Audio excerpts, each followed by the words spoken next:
하나님 말씀은 사도행전 2장 42절부터 47절까지입니다. 사도행전 2장 42절부터 47절까지입니다.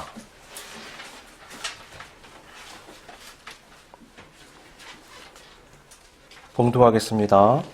그들이 사도의 가르침을 받아 서로 교제하고 떡을 떼며 오로지 기도하기를 힘쓰니라. 사람마다 두려워하는데 사도들로 말미암아 기사와 표적이 많이 나타나니 믿는 사람이 다 함께 있어 모든 물건을 서로 통용하고 또 재산과 소유를 팔아 각 사람의 필요를 따라 나눠주며 날마다 마음을 같이하여 성전에 모이기를 힘쓰고 집에서 떡을 떼며 기쁨과 순전한 마음으로 음식을 먹고 하나님을 찬미하며 또 온 백성에게 칭송을 받으니 주께서 구원받는 사람을 날마다 더하게 하시니라. 아멘. 교회의 시작을 언제로 두어야 하는지에 대해서는 여러 의견이 있습니다. 보통은 사도행전에 나오는 다락방에서 성령의 임재를 교회 시작으로 보통 보거든요. 혹자는 그 이전인 예수님과 제자들의 그 공동체를 교회의 모태로 보기도 합니다. 다른 사람은 또 광야의 이스라엘을, 더 거슬러서는 노아의 방주, 더 거슬러서는 에덴 동산을 이제 교회의 어떤 모태다라고 말을 하기도 해요. 다 일리가 있는 주장입니다. 근데 우리가 생각해 볼 건 예수님께서 직접 베드로에게 또 사도들에게 내 교회를 세우겠다라고 말씀하셨던 것, 그리고 십자가의 대속의 그 사건에서 성전 휘장이 찢어지면서 이제 성전이 구시대가 되는 새 시대가 되었다는 것, 그리고 각자에게 다락방에서 성령이 임하는 사건을 통해서 각자가 성전이 되는, 그래서 체험했다는 부분에 있어서는 종합해 볼 때 이 다락방 공동체가 바로 교회의 시작이라고 보는 것이 적절한 것 같습니다. 여러분, 이 공동체는요, 어느 날 갑자기 생겨난 공동체가 아닙니다. 이 공동체는 이 본문의 시점에서부터 3년 전으로 거슬러 올라가요. 갈릴리에서 예수님을 따르기 시작했을 때부터 이 공동체는 시작되었다라고 말할 수 있습니다. 제자들은 예수님과 함께 먹고 자고 가르침을 받고 이적을 보고 또 십자가의 자리, 부활의 자리, 승천의 자리에까지 함께했던 그런 사람들이죠. 이 공동체는 예수님이 이끌어가던 공동체였는데 예수님의 승천과 성령의 강림 사건을 통해서 아주 새로운 전환점을 맞이하게 됩니다. 첫 번째로 이 공동체를 끌어가는 리더십이 변하게 돼요. 예전에는 예수님께서 직접 그들을 인도하셨죠. 어떤 일이 있을 때마다 예수님이 판단하시고 예수님이 말씀하시는 걸 따라서 모두가 움직이면 됐습니다. 그런데 예수님께서 승천하신 거예요. 주님께서 더 이상 그들과 함께 하시지 않습니다. 대신에 성령의 임재를 약속하셨죠. 때가 이르자 강한 바람 가운데 불꽃 같은 성령의 역사를 공동체가 체험하게 됩니다. 이것은 예수님이 그들과 함께 계시지 않지만 조금도 문제가 되지 않는, 오히려 더 리더십이 강화되는 신비한 변화였습니다. 이전에 예수님의 인도는 사람이라는 어떤 물리적 한계를 가지고 있었어요. 예수님이 계신 곳에 가야지만 예수님의 말씀을 들을 수 있고 예수님이 풀어주셔야지만 그것을 이해할 수 있고 예수님이 계신 곳에 가야지만 이적을 보고 인도하심을 받을 수가 있었습니다. 그런데 이제 각자에게 성령이 임하신 거예요. 성령님은 예수님께서 하셨던 그 말씀을 생각나게 하시고 또 때에 따라서는 그들을 직접 가르치시기도 합니다. 이제는 각자가 있는 그 자리에서 언제나 예수님의 인도하심을 또 똑같이 받을 수 있게 된 거죠. 물리적 구심점은 이 교회 공동체에서는 사도들이 됐습니다. 그들은 예수님처럼 말씀을 가르치고 예수님처럼 이적을 행하고 예수님처럼 사람들을 인도했습니다. 예수님께서 베드로를 가리켜 내가 이 반석 위에 교회를 세우리라 라고 말씀하셨잖아요. 그 말씀처럼 베드로를 중심으로 사도들이 교회를 탄생시켰고 또 인도해가는 주축이 됩니다. 두 번째 변화는 공동체의 규모가 달라졌다는 거예요. 지난 3년 동안 이 공동체는 그다지 폭발적인 성장을 하지는 못했습니다. 우리가 알다시피 예수님을 따르는 많은 무리가 있었죠. 네, 무리가 있었던 거지 제자는 그렇게 많지 않았어요. 그러니까 예수님이 부활하시고 승천하신 이후에 이 120명 정도의 사람만이 예수님의 명령을 따라서 성령을 기다리며 기도하고 있었습니다. 그러니까 3년 동안 공을 들인 결과가 이 120명이라는 거예요. 그런데 다락방에 성령이 임하신 날 그들은 거리로 쏟아져 나왔고 방언을 막 쏟아냈죠. 명절을 맞아서 세계 각지에 있는 유대인들이 몰려와 있었고 거기서 그들의 이목이 집중되었습니다. 그때 베드로가 일어나서 너희가 죽인 예수가 사실은 그리스도다. 그가 부활하셨고 승천하셨다라는 것을 강조하며 그들에게 설명합니다. 듣는 이들의 양심에 찔렸고 우리가 그럼 어떻게 해야 하느냐라고 물어보게 되죠. 베드로는 예수님의 이름으로 세례를 받고 죄사함을 받으라. 그러면 우리가 받은 이 성령을 너희도 똑같이 받을 것이다 라고 말합니다. 바로 그날에 3,000명의 사람이 새롭게 신앙을 갖게 됩니다. 지난 3년 동안 120명이었는데 교회가 시작된 지 하루 만에 3,000명이 늘어나는 30배의 결실을 지금 첫날에 맺게 된 거예요. 엄청난 거죠. 그리고 그 후로도 교회는 급격하게 커집니다. 성경에서 말하는 딱 그대로예요. 30배, 60배, 100배의 결실. 말도 안 되는 폭발적 성장을 경험하게 됩니다. 이렇게 교회는 예수님의 승천과 오순절 성령 강림을 기점으로 리더십과 규모 면에서 큰 변화를 겪게 되었습니다. 그렇지만 이 교회의 질적인 면에 있어서는 변화가 없었어요. 예수님이 계시던 때부터 쭉 유지가 됩니다. 42절을 보면 그들이 사도의 가르침을 받아 서로 교제하고 떡을 떼며 오로지 기도하기를 힘쓰니라고 말씀합니다. 이 말씀이 중요한 이유는 이것이 바로 교회의 표지 4가지를 우리에게 가르쳐주기 때문에 그래요. 교회는 4가지가 꼭 있어야 하는 겁니다. 신경 써야 되는 거고요. 이게 뭐냐면 말씀, 교제, 성찬, 기도입니다. 이 중에 뭐가 하나 삐걱거린다. 그러면 교회는 제대로 된 모습을 갖추기가 어렵게 돼요. 하나님의 말씀은 모든 신앙생활의 시작, 기준, 바탕이 되는 거죠. 이것은 마치 오지를 여행할 때 우리에게 주어지는 나침반 그리고 지도와 같은 겁니다. 여러분 아무리 길이 험하고 복잡해도요. 나침반이 정상적으로 작동을 잘하고 제대로 기록된 지도만 있으면 사람은 헤쳐나갈 수 있습니다. 말씀은 죄의 자리에서 출발한 우리가 이 세상의 가치, 상식, 문화, 도전을 헤치고 구원에 다다를 수 있도록 해주는 인생의 나침반이고 지도입니다. 이 말씀이 소홀하게 다뤄지면 성도는 헤매기 시작해요. 세상의 세계관, 문화, 사고방식으로 돌아가게 됩니다. 그리고 여러 사회적인 상황에서 여러 압력의 영향을 받으면서 구부러지게 되죠. 그러면 그 삶의 예수님의 자리와 영향력은 아주 줄어들게 되는 겁니다. 여러분 오늘날 세계는 알게 모르게 새로운 종교의 영향 아래에서 큰 영향을 받으며 살고 있습니다.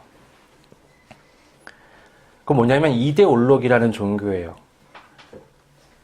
자유주의, 민주주의, 사회주의, 공산주의 이런 것들은요, 이런 걸 이데올로기라고 하잖아요. 여러분, 인류 역사에서 이게 그렇게 비중 있게 다뤄진 거는 얼마 안 됩니다. 불과 100년 정도밖에 안 돼요. 그전에 왕정이었잖아요, 예전에는. 왕정이 훨씬 오랫동안 진행이 됐죠. 이건 왕정이 끝나면서 국민이 주인이라는 개념에서부터 다 시작이 된 겁니다. 그러니까 오늘날 보면 첨예하게 대립하고 전혀 다른 것처럼 보이지만 사실은 뿌리가 같아요. 왕정이 끝나고 국민이 나라의 주인이라는 것에서부터 다 시작이 된 거예요. 왕이 아닌 국민이 주인인 국가를 만드는 겁니다. 다만 그 방식이 다른 것뿐이죠. 오늘날 각 나라는요, 이 이데올로기의 충돌 때문에 굉장한 몸살을 앓고 있습니다. 우리나라도 지난 10수년 동안 정치적 양극화가 굉장히 심하잖아요. 점점 심해지는 것 같아요. 양극단의 사람들에 의한 분노와 증오가 쏟아지는 형태의 싸움이 계속 반복됩니다. 그러니까 어느 당이든 상관없이 정권만 잡았다 하면 상대를 그냥 어떻게든 끝까지 괴롭히는데 에너지를 너무 많이 써요. 정권을 잡은 사람들은 다들 자기가 정의라고 생각을 하겠죠. 이것이. 근데 이 3자가 보기에는 다 똑같아 보여요. 누가 잡든 똑같은 짓을 반복하는 것처럼만 보이는 거죠. 내로남불처럼 보이는 너무 피곤하고 한심한 일들이 5년 단위로 계속 반복되는 것처럼 보이는 겁니다. 여러분, 민주주의의 장점이 뭐예요? 서로의 차이를 받아들이는 거죠. 그렇잖아요? 그래서 각자의 생각을 꺼내놓고 비교해보고 토론도 해보고 얘기해보면서 타협점을 찾기도 하고 타협이 도저히 안 되는 건 공동체 전체가 표결을 해보기도 하고 그러면서 어떻게든 이 전체가 민주주의, 국민이 주인이 되는 사회를 만들어 가보려고 노력하는 거예요. 이게 장점이죠. 근데 이게 잘 되지가 않잖아요. 나를 정의로 두고 나랑 다른 모든 것을 악으로 간주하면 이건요, 협력이 불가능합니다. 왜냐하면 저들은 제거 대상만 되는 거예요. 이 문제가 해결되지 않는 이유는요, 이 이데올로기라는 게 종교성을 갖기 때문에 그런 거예요. 이게 이걸 통해서, 이 정치적 이념을 통해서 내가 원하는 파라다이스가 열릴 거라는 착각을 하면서 살아갑니다. 이게 그렇게까지 중요하다고 여기는 거예요. 지난 수천 년 동안 존재하지도 않았던 것들이.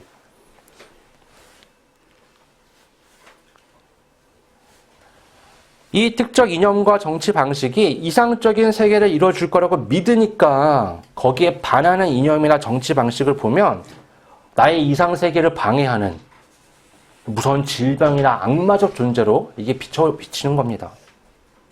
정말 심각한 오늘날의 문제는 많은 기독교인이 이런 이념과 자기 신앙을 결합시킨다는 거예요. 그럼 어떻게 되냐면 하나님의 나라가 아니라 그 이데올로기가 추구하는 나라를 위해서 내 신앙을 집중하기 시작합니다. 설교 시간에 특정 정당이나 사람을 비난하거나 칭찬하거나 뭐라도 말을 꺼내서 언급하는 건 전혀 적절하지가 않아요. 말씀의 목적은 하나님과 하나님께서 뜻하시는 것을 전달하는 겁니다. 우리의 삶의 목적은요, 어떤 특정한 정치적 이데올로기를 따르는 게 아니라 하나님의 나라를 이 땅 가운데 이루어가는 거예요. 하나님의 말씀을 통해서 천국에 도달하는 겁니다.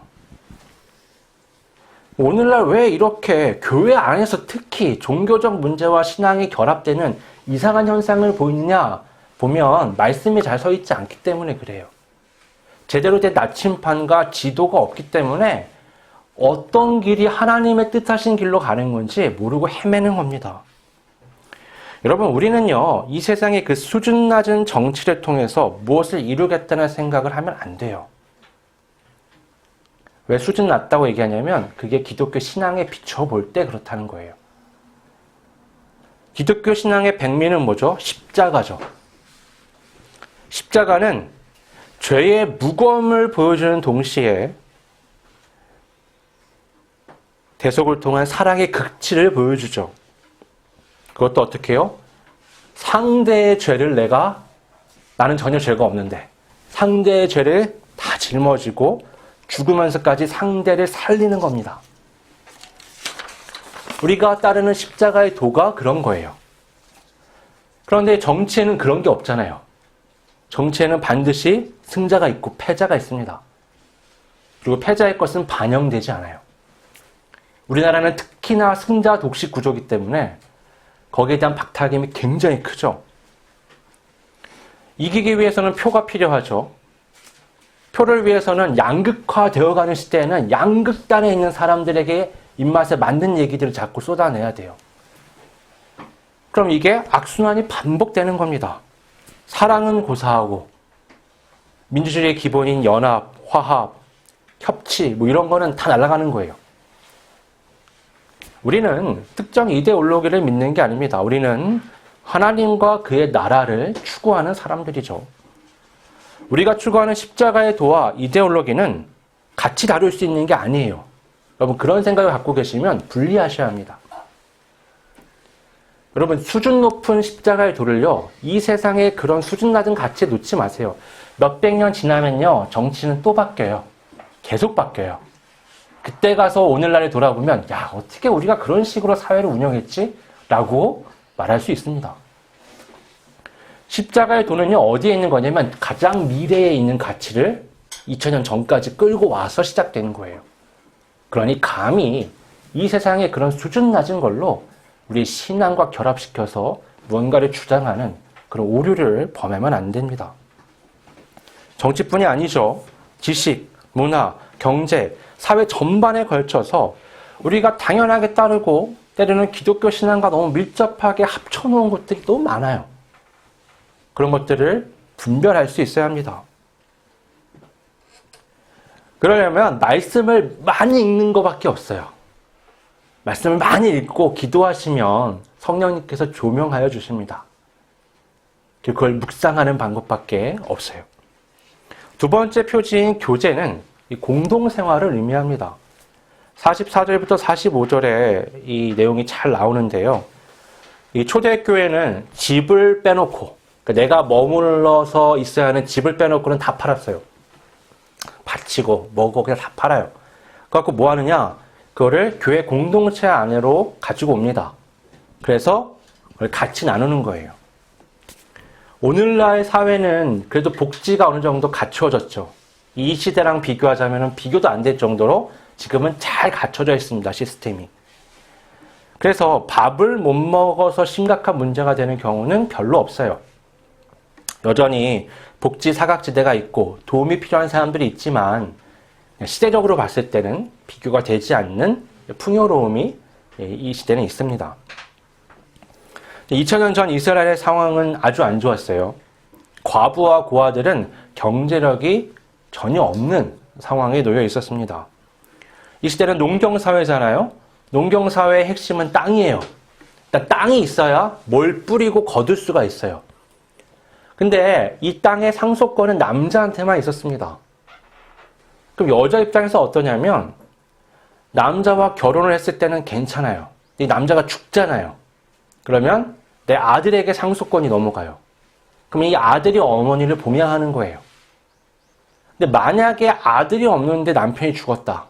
이거 남편의 형제한테 갚버려요. 그럼 이 여자는 경제력을 상실해버리게 되죠. 심각한 문제가 되는 겁니다. 아주 예외적인 상황도 있지만 대부분의 상황에서는 여자는 경제력이 없었어요.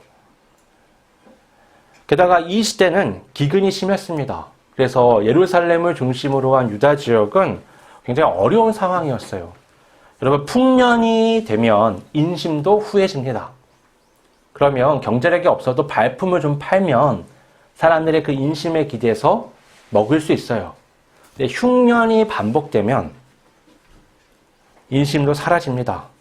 그러면 과부와 고아는 극심한 고통에 시달리게 되죠. 초대교회는 그 어려움을 극복하려고 애를 썼어요. 이게 뭐였냐면 집을 제외한 모든 걸 다 팔고 모아서 교회 공동체 안에서 그것을 같이 나누는 겁니다. 그리고 자신들의 물건을 내놔서 함께 사용하는 거예요. 이것이 어떻게 가능하지라고 생각할 수 있잖아요. 여러분, 내가 뭘 사가지고 집에 가지고 오면 나 혼자 쓰나요? 아니죠. 같이 쓰죠. 자매들은 싸우잖아요. 옷 하나 예쁜 거 사왔는데 일주일 지나니까 옷이 사라졌어요. 일어나 봤더니 동생이 입고 나왔네. 이게 네 거니 내 거니 막 싸우잖아요. 그러니까 가정 안에서 무언가를 내가 가지고 온다는 건 가정 공동체가 그걸 사용할 수 있는 가능성이 열리는 거예요. 이걸 당연하게 생각들을 합니다. 그러니까 이 시대에 교회 공동체라는 게 왜 그렇게까지 해서 이 사람들을 살리려고 했느냐? 교회 안에 있는 사람들에 대한 의식이 남이 아니라 내 가족이라고 생각을 했기 때문에 그래요. 하나님 안에서 새로운 가정이 형성이 된 겁니다. 그러니까 내 남편, 내 아들, 내 딸, 내 형제가 아픈 것처럼 그들을 돌아보고 그들이 굶는 것처럼 그들을 채워주고 여러 가지들을 함께 나눴던 거죠. 그런 분위기가 형성이 되면 그 안에 소속된 사람들은 강한 소속감을 갖게 됩니다. 남편이 없고 아들이 없고 경제력이 없지만 그래도 새로운 가족의 일원으로서 고통이 상당 부분 해소될 수 있는 거죠. 이러한 공동체 정신이 약해지면요, 멀쩡한 사람도 교회에 와서 소외감 때문에 또 외로움 때문에 문제에 직면하게 돼요. 오늘날 가나안 교인들이 많다 그러잖아요. 가나안이 거꾸로 하면 안 나가요. 그러니까 그리스도인인데 교회는 안 나가.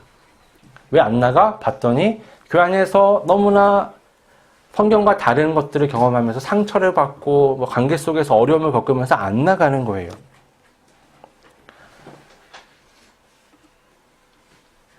교회에서 그리스도의 사랑을 나누는 것이 아니라 거짓, 모함, 시기, 분노의 사건들을 반복해서 겪으면 그렇게 되는 겁니다. 그게 아니고 교회에 나와 있어도 예배 때만 참여하는 교회 공동체에는 들어가지 못하는 사람들도 생겨나는 거죠. 어떤 경우이든 교회 공동체를 이루지 못하는 사람은 살아있는 생동감 있는 신앙생활을 하기가 굉장히 어렵습니다. 기독교 신앙은 그냥 뭘 깨달아서 내 기분이 자유로워지는 그런 게 아니에요. 기독교 신앙은 관계 속에서 이런저런 문제의 상황을 겪지만 예수님의 본과 가르침을 따라서 개인과 공동체가 함께 이겨나가며 성숙하는 겁니다. 우리는 죄인이기 때문에 문제는 항상 있어요. 그러나 말씀을 기준으로 또 거울로 삼고 서로가 함께 성화를 이루어가는 겁니다. 세 번째 표지인 성찬은 모든 그리스도인을 최후의 만찬 자리에 서게 하는 겁니다. 이건 우리의 신앙의 중심에 예수님의 십자가의 대속과 부활이 있어야 한다는 걸 계속 반복해서 새기는 거예요. 이게 없으면 우리 신앙은 문제가 생기죠. 네 번째 표지인 기도는 우리가 하늘에 속한 사람으로서 이 땅을 살아간다는 걸 되새기는 겁니다. 우리는 죄의 특성을 타고났습니다. 그리고 믿음으로 의의 사람이 되었죠. 그렇게 우리는 하나님의 나라의 백성이면서 동시에 이 땅의 죄의 문제 가운데 살아가는 사람인 겁니다. 그러므로 하나님의 백성으로서 이 세상에서 살아가기 위해서는 반복해서 하나님을 향한 간구가 있을 수밖에 없습니다. 우리는 이 세상에서 세상의 목표가 아닌 하나님의 목표를 따라서 살아가야 하기 때문에 그래서 세상의 이해와 늘 충돌할 수밖에 없는 삶을 살아요. 그러니 하늘의 동력인 하나님에게 우리가 기도할 수밖에 없는 겁니다. 세상의 눈으로 보면 그 그리스도인들의 목표, 그리스도인의 삶의 방식은 굉장히 어리석게 보여요. 그 그리스도인을 몰라서 그러는 겁니다. 우리가 어리석기 때문에 그렇게 행동하는 게 아니죠. 목표가 다르기 때문에 그런 겁니다.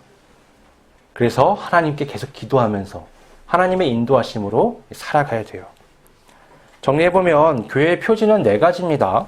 말씀, 교제, 성찬, 기도.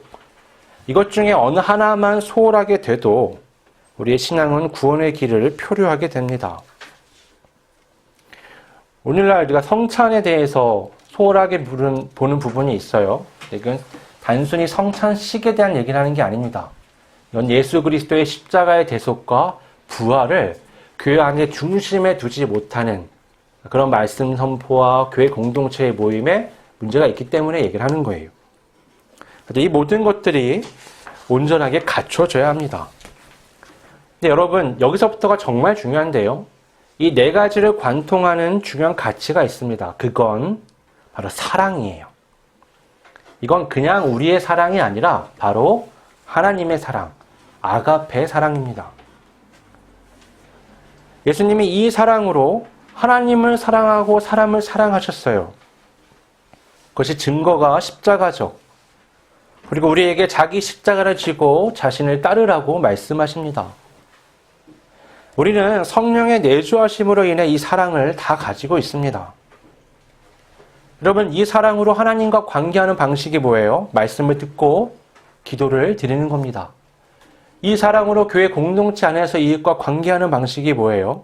함께 교제하고 성찬을 나누는 거예요. 교회는 하나님의 사랑, 곧 아가페의 사랑으로 이 세상 가운데 살아가는 공동체인 겁니다. 그래서 여러분, 이 교회의 네 가지 표지, 말씀, 교제, 성찬, 기도는 사실 그렇게 어려운 게 아니에요.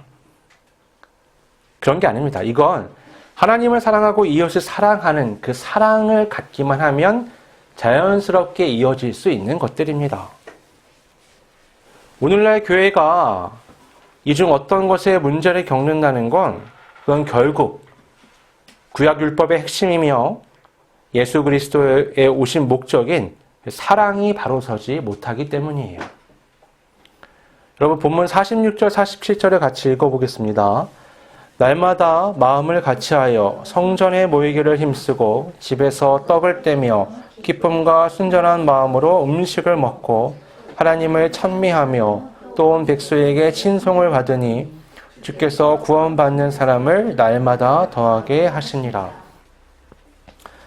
이렇게 아가페 사랑으로 이루어진 공동체의 중요한 결과는 날마다 구원받는 사람이 더하여졌다는 겁니다. 여러분, 여기서 중요한 건요, 우리가 어떻게 해서 사람을 늘렸다가 아니에요. 47절의 말씀을 보세요. 그렇게 사랑하니까 주님께서 구원받는 사람을 날마다 더하게 하셨다라고 말씀합니다. 여러분, 이게 주님의 방식이에요. 우리 교회의 머리 되시는 예수님의 방식을 따라서 우리가 이 사랑의 가치를 가지고 이 네 가지를 세워나갈 때 교회는 하나님의 자연스러운 구원을 성취해 나가기 시작하는 겁니다. 오늘날 교회에서 이것이 중요하다, 저것이 중요하다 말을 많이 할 수 있죠. 이것이 우선이다, 저것이 우선이다 라고 할 수 있습니다. 그러나 교회는 무엇보다 이 아가페 사랑이 중요하고 우선이 되어야 합니다. 여러분, 이 사랑이 없으면요, 결코 구원에까지 도달할 수가 없어요. 시작이 안 됩니다. 고린도전서 13장은 사랑장으로 유명하잖아요. 그 고린도전서 13장 1절부터 3절은 이렇게 말씀합니다. 내가 사람의 방언과 천사의 말을 할지라도 사랑이 없으면 소리나는 구리와 울리는 꽹과리가 되고 내가 예언하는 능력이 있어 모든 비밀과 모든 지식을 알고 또 산을 옮길 만한 모든 믿음이 있을지라도 사랑이 없으면 내가 아무것도 아니요. 내가 내게 있는 모든 것으로 구제하고 또 내 몸을 불사르게 내줄지라도 사랑이 없으면 내게 아무 유익이 없느니라. 그러니까 우리가 앞서 나눴던 그 네 가지 교회 표지는 다 이 사랑을 근본으로 하는 겁니다. 그게 없이는 무엇도 제대로 될 수가 없어요. 이 말씀을 역으로 보면 우리 교회 안에 모든 신앙의 핵심이고 좋은 것들의 바탕에는 반드시 이 아가페 사랑이 있어야 한다는 겁니다. 초대교회가 모든 인간적인 한계와 제약에도 불구하고 가족을 이루고 세상이 이해할 수 없는 놀라운 사랑으로 함께할 수 있었던 건 그러니 그들이 하나님의 사랑으로 서로를 바라봤기 때문에 그런 겁니다. 다메섹을 향하던 사울이 길에서 예수님을 만나잖아요. 빛 가운데 예수님의 음성을 듣게 되는데 그때 눈이 멀어버려요. 근데 그에게 예수님이 야, 너 다메섹에 들어가. 그 아나니아를 만나게 될 거야. 말씀을 하시죠. 아나니아한테도 말씀을 하세요. 아나니아야, 너 가서 그 사울을 만나면 안수 기도해주고 그리고 그 눈을 뜨게끔 해줘라. 이미 내가 얘기해놨어. 너무 웃기지 않아요? 예수님이 하시면 되잖아요. 근데 꼭 그게 아니라 한 놈은 저쪽에서 눈을 멀게 만들고 하나는 이쪽에서 얘기를 해준 다음에 둘을 만나게 해요. 둘은 어떤 사이였어요? 원수였죠. 사울은 예수 믿는 사람들 잡아다가 가보게 듣고 죽이려고 쫓아오던 놈이었고, 놈이라고 해서 죄송합니다. 그 당시에 사실은 훌륭한 사도죠. 아나니아는 그 사람이 두려워서 숨어있고 전전긍긍하면서 공포에 떨고 있던 사람이에요. 근데 예수님 어떻게 해요? 사건을 만들어서 그 둘을 만나게 하신 거예요. 얼마나 껄끄러워요. 그래서 처음에 아나니아가 거절해요. 거절이 아니라 어려워하죠. 아니 주님, 못 들으셨어요. 그 사울이라는 사람은 우리를 잡으려고 지금 오는 사람입니다. 그 사람을 지금 만나서 기도를 해주라는 게 그게 맞는 말이 맞나요? 예수님이 야 그게 맞아. 내가 계획한 게 있어. 그러니까 너는 내가 시키는 대로 해. 그러니까 아나니아가 갑니다. 사울을 만나죠. 이 안수라는 게 우리가 교회에서 생각하는 막 그런 목사들이 권위를 가지고 사람 머리에 다는 그런 안수가 아니고요. 이 사람과 내가 일치된다는, 이 사람에게 내가 친근함을 나타낸다는 가장 극적인 반응이 손이 되는 거예요. 일체감을 보여주는 겁니다. 이렇게 하면서 하는 말이 뭐예요? 형제 사울아예요. 형제 사울아, 주 곧 네가 오는 길에서 나타나셨던 예수께서 나를 보내어 너로 다시 보게 하시고 성령으로 충만하게 하신다. 그 순간 눈이 떠지는 겁니다. 그리고 그가 성령을 받게 돼요. 여러분, 이 아나니아가 정말 대단하지 않아요? 그 원수 같은 자를 만났는데 손을 갖다 대요. 여러분, 원수를 만나보세요. 손을 어떻게 대요? 마주치기도 싫죠. 손을 갖다 대서 일체감을 나타내 뭐라고 얘기해요? 가족으로 받아들여요. 형제 사울아. 나는 너를 그리스도 예수 안에서 내 형제로 받아들였어 라고 얘기하는 겁니다. 예수님의 사랑은요, 이렇게 모든 걸 초월해서 사람을 묶어내는 놀라운 힘이 있습니다. 이 세상에 어떤 걸로도 이걸 이해하고 쫓아할 수가 없어요. 이 사랑이 우리 기독교 신앙의 핵심인 겁니다. 그래서 고린도전서 13장 13절은 이렇게 말씀합니다. 그런즉 믿음, 소망, 사랑 이 세 가지는 항상 있을 것인데 그 중에 제일은 사랑이라. 또 요한일서 4장 16절은 이렇게 말해요. 하나님이 우리를 사랑하시는 사랑을 우리가 알고 믿었노니 하나님은 뭐다? 사랑이시라. 하나님이 사랑이시래요. 사랑 안에 거하는 자는 하나님 안에 거하고 하나님도 그의 안에 거하시느니라. 그러니까 그 교회가 네 가지 표지 안에 사랑이 있는 거예요. 그 사랑으로 교회가 머물러 있고 공동체를 이루니까 하나님이 그 안에 계시는 거예요. 또 그들이 하나님 안에 있는 거고요. 그러니 이 세상 가운데서 놀라운 일들이 교회를 통해서 일어났던 겁니다. 우리는 교회를 통해 이웃과의 관계에서도 하나님과의 관계에서도 이 사랑으로 채워나가야 합니다. 그러면 거기에 구원의 역사가 자연스럽게 이루어지는 겁니다. 주님의 방식이 그렇대요. 우리가 지금 읽는 사도행전의 역사가 그걸 우리에게 보여주잖아요. 우리 아가페의 사랑, 내 사랑으로는 안 됩니다, 여러분. 걸리는 게 너무 많아요. 그게 아니라 아가페의 사랑으로 우리 선진들이 우리에게 보여준 그 본을 따라서, 특별히 예수 그리스도의 그 십자가의 본을 따라서 우리가 사랑하는, 그래야 구원을 이루어가는 우리 모두가 되기를 바랍니다. 기도하겠습니다. 아버지 하나님,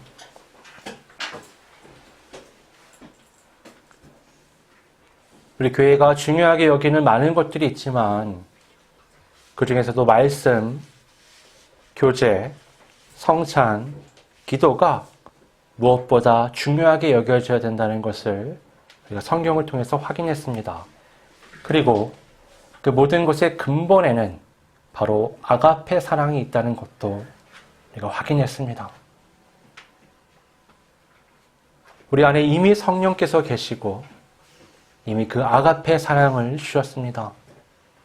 여전히 버리지 못하고 꺾지 못하는 인간적인 생각과 감정들을 이제 뒤로 하고 우리 주님의 뒤를 따라 나의 십자가를 지고 그 나의 고집과 생각들을 못 박아 죽이며 우리 주 예수 그리스도처럼 아가페의 사랑으로 우리가 서로 사랑하며 하나님의 나라를 이 땅 가운데 실현시킬 수 있도록 우리 한 사람 한 사람을 붙잡아 주시고 인도하여 주시옵소서.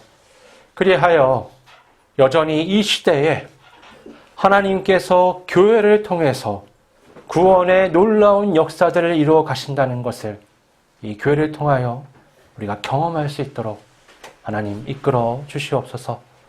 거룩하신 예수님의 이름으로 기도드립니다. 아멘.